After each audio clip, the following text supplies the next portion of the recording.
تو میں یاد یہ کر رہا تھا کہ اللہ تبارک و تعالیٰ نے وہ قرآن ہم کو عطا فرمایا جو اللہ کی کتاب بھی ہے اور اللہ کا کلام بھی ہے۔ تو میرے دوستوں اور بزرگوں، اس قرآن کو پڑھنا عبادت، جس کو سننا عبادت، جس کو چھونا عبادت، جس کو محبت کی بھری نگاہوں سے دیکھنا عبادت۔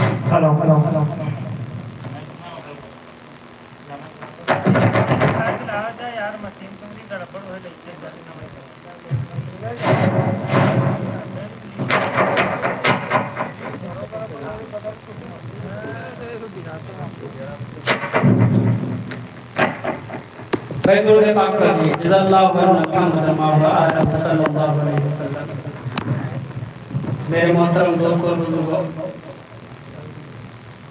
ہم نے ابھی آپ کے سامنے ایک قرآن مقدس کی آیت شریفہ پڑھی تھی جس میں اللہ تبارک و تعالیٰ نے ارشاد فرمایا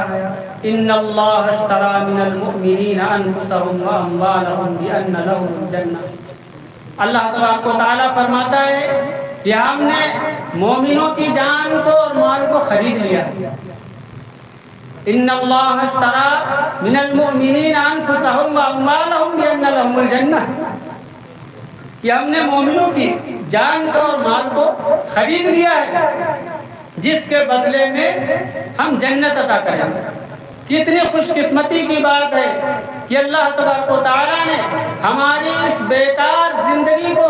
خرید لیا ہے ایسی زندگی کے بدلے میں کہ جس زندگی کے اندر نہ کوئی بیماری آنے والی، نہ کوئی بڑھاپا آنے والا، نہ ہی کوئی کمزوری آنے والی۔ ایسی زندگی کے بدلے میں اللہ تبارک و تعالیٰ نے ہماری اس بیکار زندگی کو، جس زندگی کے اندر طرح طرح کی بیماریاں اور پریشانیاں آنے والی، بڑھاپا آنے والا، کمزوریاں آنے والی، اس بیکار زندگی کو اللہ تبارک و تعالیٰ نے اس آخرت کی زندگی کے بدلے میں خرید لیا۔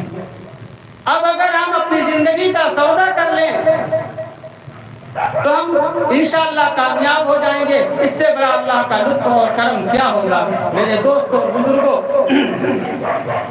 ہم اپنی زندگی کو رب چاہی زندگی، یعنی رب چاہی زندگی اگر گزاریں گے، ہم اپنی زندگی اللہ کے نام کر دیں گے کہ اللہ کا اور پیارے آقا محمد رسول اللہ صلی اللہ تعالیٰ علیہ وسلم کے طریقے کے مطابق اگر ہم اپنی زندگی کو گزاریں گے تو میرے دوستوں اور بزرگوں، یہ ہماری زندگی کامیاب ہو جائے گی۔ آج جو ہم یہ جلسہ دیکھ رہے ہیں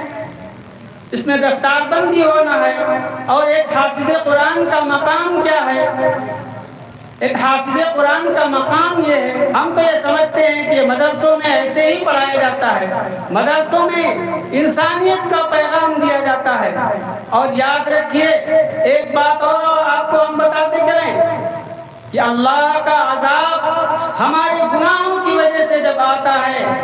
تو دوستوں اور بزرگوں، تہجد کے وقت ان مدرسوں کے بچوں کو جب جگہ کے بٹھایا جاتا ہے، جب قرآن پڑھایا جاتا ہے، یہ بچے مدرسوں میں قرآن کی تلاوت کر رہے ہوتے ہیں، سیکھ رہے ہوتے ہیں، یاد کر رہے ہوتے ہیں، اللہ کا عذاب یہ قرآن سن کر واپس چلا جاتا ہے۔ ہم ان مدرسوں کے بچوں کو ایسے ہی نہ سمجھیں۔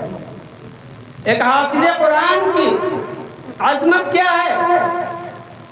کہ جس کا بیٹا حافظ قرآن ہو گیا، یاد رکھیے، عہد کریں انشاءاللہ ہم ہر گھر میں جو ہے ایک حافظ ضرور بنائیں گے۔ کہ روایت میں ہے کہ محشر کے میدان میں جس کا بیٹا حافظ قرآن ہو گیا اس کے والدین کو ایسا تاج پہنایا جائے گا کہ جس کی روشنی سورج سے زیادہ چمکدار ہوگی۔ لوگ دیکھیں گے تو یہ سوچیں گے کہ یہ کوئی نبی ہوں گے۔ تو میرے محترم دوستوں اور بزرگوں، یہ ہے مقام ہر ایک حافظ قرآن کا۔ اس لیے ہم یہاں پر جو ہے علماء کرام موجود ہیں اور آپ کے مہمان خصوصی بھی آ چکے ہیں، اس لیے ہم بہت ہی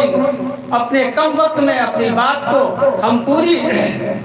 پورے طریقے سے ہم جو ہے اپنی جگہ لیتے ہیں، اور آپ حضرات سے گزارش ہے کہ جو علماء کرام آئے ہوئے ہیں دل سے ہم ان کے بیانات کو سنیں اور انشاءاللہ جو ہے عمل کرنے کے لیے سنیں گے بھائی۔ اللہ تعالیٰ